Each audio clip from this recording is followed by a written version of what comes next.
Welcome to another CEO Wisdom podcast. We have Paul Pacun with us today. He helps sales teams access and share content seamlessly. So he does sales enablement. He's the CEO and founder at Vablet and has an extensive background. Paul is not at his first company. I read here Meotic.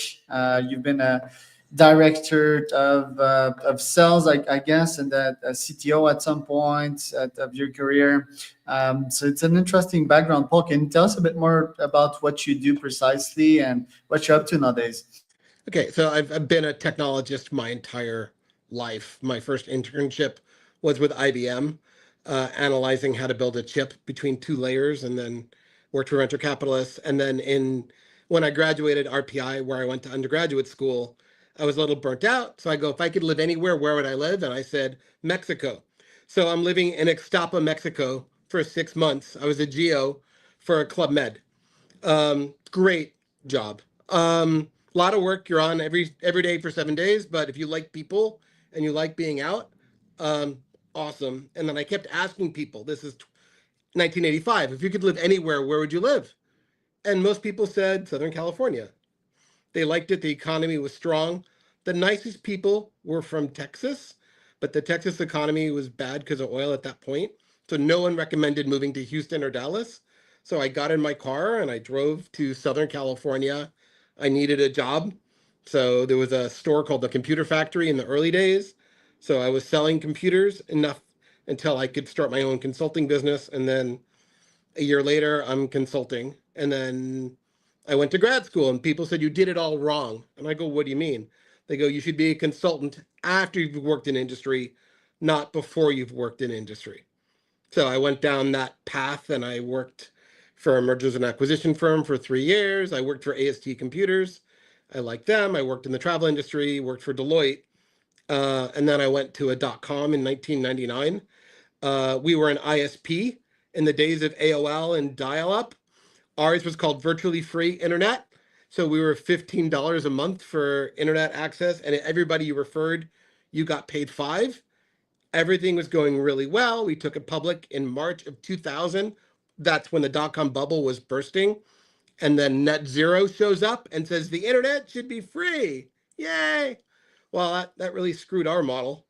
But by then I'd been emailing. We were emailing 1 million emails a day back then. So I really loved email marketing, and I just took that and formed my own consulting firm, Myotic, in 2001. Some of the employees from Myotic are still with us. We started finding what companies could we put onto the web. The first company we dealt with was called Active. I can't think of it. It was a school that teaches kids karate, pom, and cheer. And we wrote this massive website for them that worked with dial-up. So this website, kids could register for classes, teachers could register and sell inventory. They're still a client of ours, but they've changed their name 3 times since then. And then we moved it from having servers running in our office to servers running in Azure. And I've loved consulting and helping businesses. In 2010, I was visiting a friend from high school, and he said the iPad, it hadn't been on the market yet, is going to change how people collaborate. And I go, interesting. And my friend had an AI degree from 1985 from Yale, early AI guy. And so I go, okay, Alan, interesting. I fly back. The iPad is being held on the cover of Newsweek magazine by Steve Jobs. And it came out the next morning. So I go to the Apple store at 6 a.m. That's when the 3-hour lines were around Apple's new releases. And my 12-year-old daughter came with me and she goes, Dad, what are we doing? I go, I'm going to buy an iPad. And she was like, it's a big iTouch. That's stupid. Apple said you can come into the store and you can touch it while you're waiting online. So they give us 5 minutes to experience this computer. And the minute that I touched the iPad and my daughter started playing with it, I'm like, Apple's onto this new technology paradigm. So I go, what's a good video game? Because I have kids. And they go, Plants vs. Zombies. And it was $9.95, which was cheaper than a Nintendo cartridge. So as a dad, I'm like, this is awesome. So I get the iPad, buy 2 iPads. I drive one to one of my coders' houses, and I go, here, I'll tell you tomorrow. I take the other one, hand it to my son, who's 7, never seen an iPad before, no one had. And he's playing Plants vs. Zombies offline as we drive an hour and a half in LA traffic. to go to the California Science Center. And I said, every parent I know will pay $500 to never hear, "Are we there yet?" And when I woke up in the morning, my daughter had put the ABC Player app on the iPad, and I said, that's it. I want to take corporate content and I want to put it onto iPads securely. My entire background had been in corporate IT, including being CTO of both public and private companies. And I'm like, this thing is going to change. I can carry my computer for 8 hours and not have to have a 20-pound computer bag and that heavy brick that no one ever liked. And I'm like, this is great. So we launched Vablet in December of 2010. We already had been in dental offices running digital signage. And I go, wouldn't it be amazing to hand an iPad to a patient sitting in the chair, and then they could watch a video on what is an implant or an abutment or Botox. So every patient could be educated in the messaging of the doctor. And we go, wow, this is really cool. Well, what we learned in January, a month after we launched, selling to individual doctors, it's brutally hard. Selling to pharma companies that sell to doctors was being easier. So that was our first kind of pivot. Same product, but we just pivoted who we were going after. So advice I give to starting entrepreneurs is pivoting is okay. There's nothing wrong with a pivot. If you see a better opportunity, take it. So that was all kind of fun. And then we launched Vablet. We had 3 major enterprises on by 2011, by the end of the year. And we've been in that space ever since. Selling in the field is hard. You're in front of a person. And in the world that we're in, you could be selling to somebody in a basement, in an operating room, in an elevator. You have that 5-minute pitch. So I still believe to this day that all my content should be with me on my mobile device.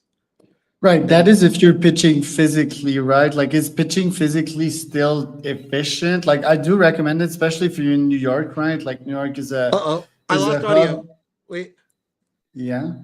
can you hear me? Yes. I Yes. lost audio. How do I get the audio back? Do you know? Yeah. You refresh.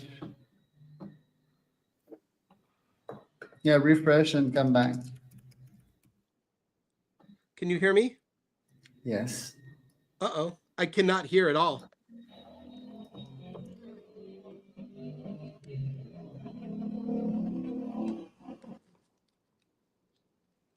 Charles, can you see something?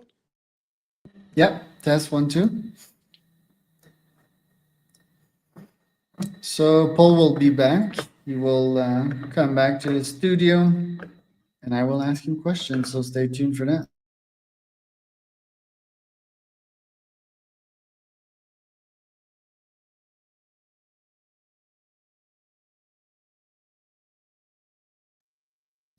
All right, Paul, are we back? Yeah, I don't know where the audio went, but Yeah, no issues. Yeah, I was okay. asking, pitching physically, Mhm. is it still an efficient thing to do? Because I do GTM for a bunch of my clients, and I work with a bunch of Y Combinator's companies, which are the best founders in the world. Basically, they're tech first, and I have this client in the NYC area. He does AI for construction companies, right? And for this guy, it obviously makes sense to go and pitch physically on construction sites, right? But for a guy like me, let's say I have an agency, I do GTM. I mean, if I'm in the New York area, maybe I'd be open to moving myself and getting into traffic and spending time and money on meeting someone. But is it just more efficient pitching people online, or just meeting them online first and then meeting them physically? What's the funnel here? It depends on what you're selling, and we live in this regulated offline space. So we have people that are selling manufacturing equipment. They're walking around these massive factories and they're looking at which pumps you already have to say, you know what, we can pump chocolate, we can pump concrete, I could replace this pump. So there depends on what you're selling. If you're selling insurance or stocks or DTM, no, I'm going to do it on my desk. And with Zoom, we don't even need to go to the doctor. We can do it remotely, which I believe in. But if you're a medical device sales rep, you're in the operating room and they're doing the procedure. So There are people in our world, but I would say we're a niche. Where selling face to face is still very real. But is it the broad market? No. Do we have a version that runs in a browser online? Of course. But we're a mobile first solution, which really enables us to be able to have our salespeople in India and in parts of Africa. They could be working on a oil platform. All their documents are with them.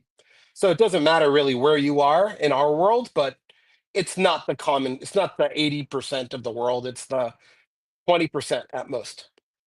Right. And you went from consultant to building your own software company. Do you still do consulting? How do you balance both consulting and SaaS, for example? Is it lots of transactions, low ticket on the SaaS side, and consulting more high ticket to actually fund the SaaS? No, the only consulting that we do now would be to customize our platform to integrate to somebody's platform that we weren't integrated to. Like, for example, we've been integrated to Salesforce since 2017, but we're now integrated to SAP. So we did consulting, we found the gap analysis, and then we put it in. So it's not traditional. I'm not looking for consulting clients. There's a million shops that can do that. We pretty much find out Vablet can bolt into your organization. What is the gap analysis we need to do to figure out how we fit into your organization? But it's not traditional consulting anymore.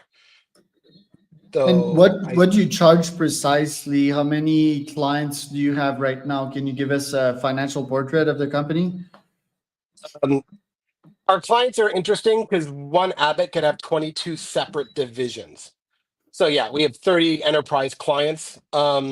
And Vablet pricing is it works out to about $240 per user per year for the platform. Depends on if you want SAP or Salesforce or you want LMS. So we're between 20 and $30 a month per user, which puts us at the low end of sales enablement. But our forte is this offline synchronization. And it's really funny. We're told to sell for great features. Well, we keep companies compliant. It's a very boring tagline, right? Secure mobile content. It's what we do. And it's important to some people. Is it important to a lot of people? No, but it's important to the worlds that we decided to live in. Right. And your ICP, like what's the size of these companies, right? We talked about the manufacturing companies. Also, do you sell mostly in the New York area or do you go national? We're global. Most of our companies are global life science companies, but with a medical device company, you could be a 10-person medical device company with a better knee brace today. So we have a very strange barbell. We have these massive companies on one end of the scale, and we have little medical device companies on the small end because the little medical device companies can grow up to be a big end. So our ICP is somebody that's in sales and marketing in a medical device slash life science company because you have the same regulatory requirements if you have 10 salespeople that you're going to have if you have 400. If you have 4,000 and you're global, then you have global regulatory issues that we automatically handle. But we like staying in our lane. We like helping sales reps that are in the field. Um, and it's been fun, but we are looking at other industries. Right now that manufacturing is going to be coming back to the US, we've been increasing our push into manufacturing because these are still people that walk into the field. One of our favorite early clients, they sold packaging machines that make chocolate bars, right? Or shrink wrap. And they used to go in with a stack of DVDs and then they would play a video on whatever machine and then they'd have all the PDF specs. When they started using Vablet, they walk in, you'd watch a video on this packaging machine. You could understand if it would fit on your factory floor, and then you hit a button and now you get your PDF spec of the machine. So we love manufacturing people. I would consider myself as a maker. Yes, we make software, but we're making a product. My kids are all makers. They all like to work with their hands. So my heart is I like to work with people that make things, which is different than you could say fintech. Not that I have anything against fintech, but I like makers. Right. What do you think about the tariffs? Do you think it's going to be a good thing for the long term in the US? No, I think it's awful. I think we're going to see trade circumvent the US. So China will be selling their goods all around the world. And in the US, we will be paying a huge premium for products that aren't manufactured here. I think they're a mistake. Um, Right, and that's on the consumer side, right? Like we're not even talking about the business side of things. It's pretty awful altogether, but that could be an asymmetric bet over the long term. Maybe, because I mean, U.S. and a bunch of Western countries have a huge debt to reimburse, right? So I think we need like sort of extreme action to make that happen. But yeah, I mean, if this doesn't pay well, this could be very much catastrophic, right? I think it's very bad for the world. I think it's very bad for US. And yes, we noticed these deals that we were working on in the fall, everything just got put on hold. So everybody's in this wait and see, and medical device companies a lot do manufacture offshore. Um, so no, I think tariffs are bad. I think if your country is really good at manufacturing, let them manufacturing, but don't let it not at the I wouldn't want it to ruin one company's industry like our mini mills for steel. They got really demolished by China. So I think when they purposely lower prices to hurt our industry is one thing, but overall, I think tariffs are bad. I was a big fan of NAFTA. I'm a big fan of right, both Canada and Mexico. Um, no, we all need to get along and you find out what you do well. And when I went to college, right, I had friends that their entire year they spent the entire career it spent silicon chips and they'd worked for one company their entire life and they moved for like TI all around the country. No one cares where their chips are manufactured, right? I have friends that were selling equipment into Korea before everything built up. I was at Broadcom's office in Southern California when they had table horses. They didn't even have formal desks. So the fabs were in Asia, but we're designing here. That is the perfect thing to do, right? And now with AI, we can design faster and better here. It doesn't matter really where you're manufacturing it. I think some things should be manufactured here, of course. But overall, it'll be a very interesting 2025. And how did you adapt to that? Because most of my clients are from the US as well. And I think it wasn't just manufacturers that were frozen. I think it was most companies because they depend on their clients, their clients of clients, right? So it's sort of the a domino effect. And I've seen that frozen on my end as well. I've just doubled down efforts on my GTM systems. And yeah, next thing you know, things were sort of back on track. What did you do precisely to fight that general economic freeze? Well, in our world, right, our really big life science companies, everything's just on pause. So we pivoted we've done a lot more marketing lately, especially on LinkedIn. Right, we're doing at a much higher rate than we've ever done before. We've added more manufacturing into our mix. So yeah, we've pivoted our focus because a manufacturing company, if you have 20 sales reps, Vablet is very, very inexpensive and it can be put in a day. So we would like little companies. So we're trying to find them and we're redoing our marketing collateral and our case studies because most of our case studies are all about how we help Abbott, right? How you help a major life science company. So now we're doing more about how to help a manufacturing company. I just pitched a company that's in England and they lease e-bikes to delivery drivers. And they said that most people that walk in, English is their second language, 90% English was a second language. And people would call in like 3 or 4 days later saying, I don't remember how to use the bike. And I go, wouldn't it be great if you had a training video? You do one video in English, have AI translate it to all the different languages. Somebody comes in, you watch the video on how to use that bike, and then you put a QR code on the stem. So if they need to know how to fill the tires, they can hit it. So we're not greedy. We'll take any little deal. It's very fine. We pivoted from big monitors and dental offices to tablets. So if we have to pivot again, it's really enhanced. But Bill Gates wrote in the early 90s, information at your fingertips. He'd be like, everything could be here on your phone. You know, I believe I met Bill once. I believe in that vision that information should be at your fingertips. And a salesperson, okay, an outside salesperson, somebody that's in the store in front of a customer, that's a really hard job. And he needs to have as much information or her at their fingertips as somebody searching online can. So to help them make a living and pay for their family and their livelihood, it really is my pleasure. And on your side, I guess the company had a financial cushion, right? So that if these events happen, you can just pause things up. I maybe even cut salaries or cut expenses, right? Like, what's your usual plan when shit hits the fan as an entrepreneur? We run very lean. That's also my tip. Um, so yeah, some of the growth plans that we had for 2025, yeah, we just slowed them down.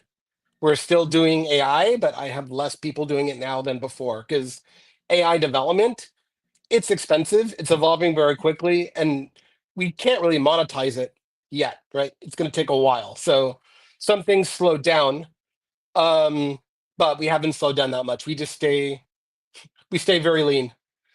And once again, we're pivoting. So we're not VC funded. So if I have a flat year, no one's yelling at me. So that you smile, but that's a really big. I have had friends that have raised capital in the summer times. If they've had flat sales, they've been panicked and stressed. And I'm thinking, we're going to live within our means. We're going to keep investing in the future. We're going to make sure every customer we have is very, very happy, and we'll ride out the storm. Right. Yeah, because a topic that we don't often talk about as founders or CEOs is founder or CEO career longevity, right? Like if you burn yourself down, even if you made like very large amounts of money and you're just out of order for like 2 to 3 years because it's been too hard and you've got like founder or startup PTSD that you're not like advancing your own cause, right? So I think that's something that is not talked about in the VC world, right? Like all the pressure and the expectations. And I mean, pressure is good, right? Like you and I know it, it's great, but it's called eustress, right? Like there's a level in which it's positive, you're in the flow state, there's urgency, you're driven, you have some cortisol in your blood, but there's one level at which it becomes very much toxic and it's you start being traumatized and you don't want to come back in the arena the next day, right? So yeah, how do you deal with that mentally as a leader? How do you keep your head high and remain resilient in these types of situations? So I would say I'm a new age leader. I do TM in the mornings. Right. So I stay grounded and focused. I do yoga 3 times in 3 times a week in the evenings. I do yin, which is very, you have to stay in the room. You have to stay in the moment. And right, as an entrepreneur, the skill set that I developed when I was even in my teen years is what if? And my wife will make fun of me because I'll go, well, what if this happens? What if there's no power? What if, this? And she was like, you're always worried, but I'm not really worried. I'm just doing what ifs. But it's taken years, but I can quiet my mind. And yeah, burnout, it's very real. This December, right, post election, right, I really felt burnt out. So maybe I'm really creative 2 or 3 hours a day. I'm not creative 8. And it was just breathe more, relax more. I like, now that I'm in New York, I like to walk to work. It doesn't matter if it's 20 degrees out or there's snow. And what I learned years ago was don't walk in the same path every day. Your mind gets stuck in a rut. So if the lights go green this way, I'll walk a different path to keep new and energized. And my son is visiting from his internship, and there was a long way home through Central Park or a short way home around it. And we walked through the park. And he was like, it's going to take you 10 minutes longer. But I'm like, it's green and it's pretty. So I think to entrepreneurs, we need to find our breath and stop and say, you know what? Some things are not on fire. They can wait a day. So yes, I live by my calendar. I live by my appointments and my task list, and I manage the tasks. And sometimes you learn that you can't get it all in a day. You get it tomorrow, but don't go to bed thinking about everything wrong. And when you first start meditating, when you close your eyes and you're chanting, your mental to-do list pops up. Oh, I didn't email Charles today. I didn't do this. I didn't do this. But if you do every day your little 20 minutes of meditation, your to-do list gets smaller and smaller and smaller because you're not worrying about it. You're making sure you take care of it. So I think Right. finding balance is hard, but we all need to do it. I think you just gave me a podcast idea there because New York, I mean, it's not the most walkable city, but it's one of the most entertaining walk ever, right? Like going from street to street and neighborhood. So I think I'm just gonna drop in like big cities every now and then, and I'm gonna have like the walk and talk podcast with like CEOs and founders and we're just gonna jam for like literally 2 hours, 3 hours, right? Like just walking and changing landscape. Just that filming that one might be a challenge.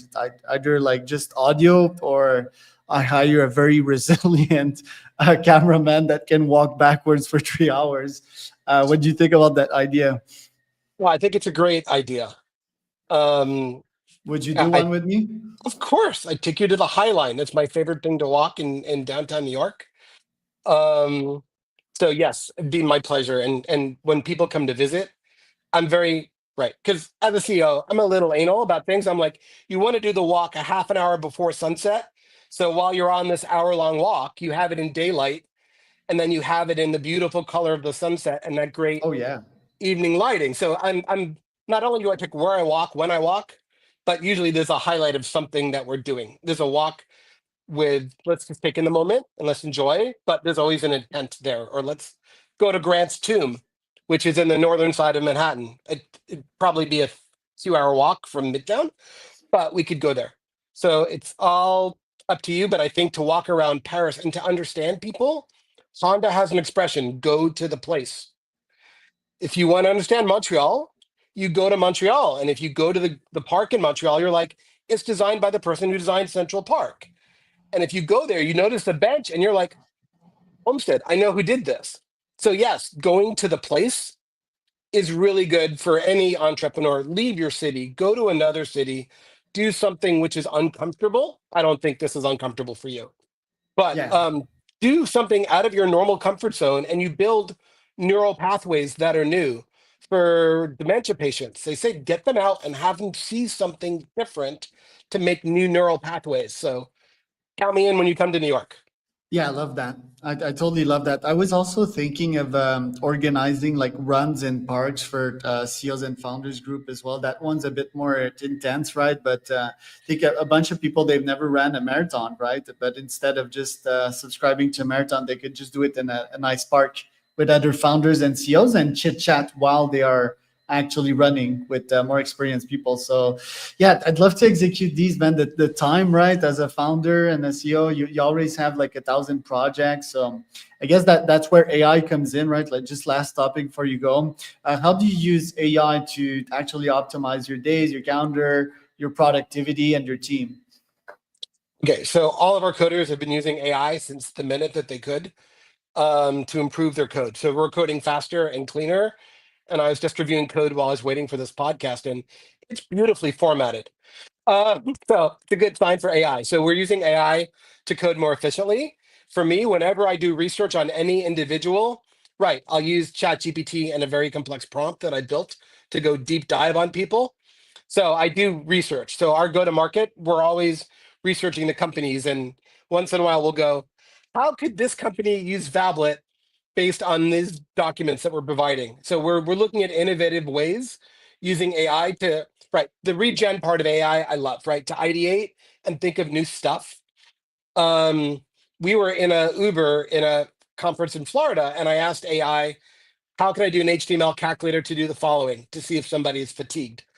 And it spit out the HTML, and I had it in Vablet within 15 minutes. And I'm in a Uber, I'm in the back, and it's writing code for me, and I'm testing it out.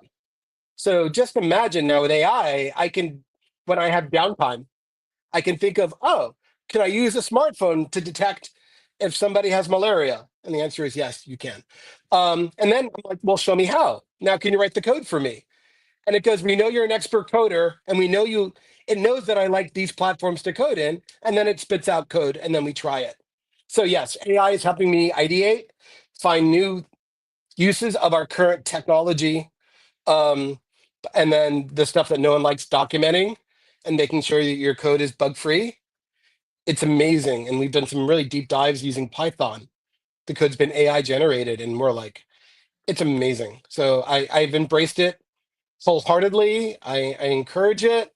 But because I'm always very a little leery about his output, we don't take everything it spits out for granted. Right. Well, thank you so much, Paul, for today. And yeah, the AI is pretty amazing. And for people that are using it and embracing it, where can people find out more about you and your company? So if you think of tablet, but with a V, Vablet. So we have a website, but on LinkedIn, And I am one of the people on LinkedIn. You ask me a question, I will respond to it as long as it's relatively on topic. So yeah, I really am here to help. I mentor students all the time. If you have a startup or an idea and you're like, hey, Paul, what do you think about this? Drop me a note, and I'm really here to help. I was Paul Pacun and Charles Cormier for another CEO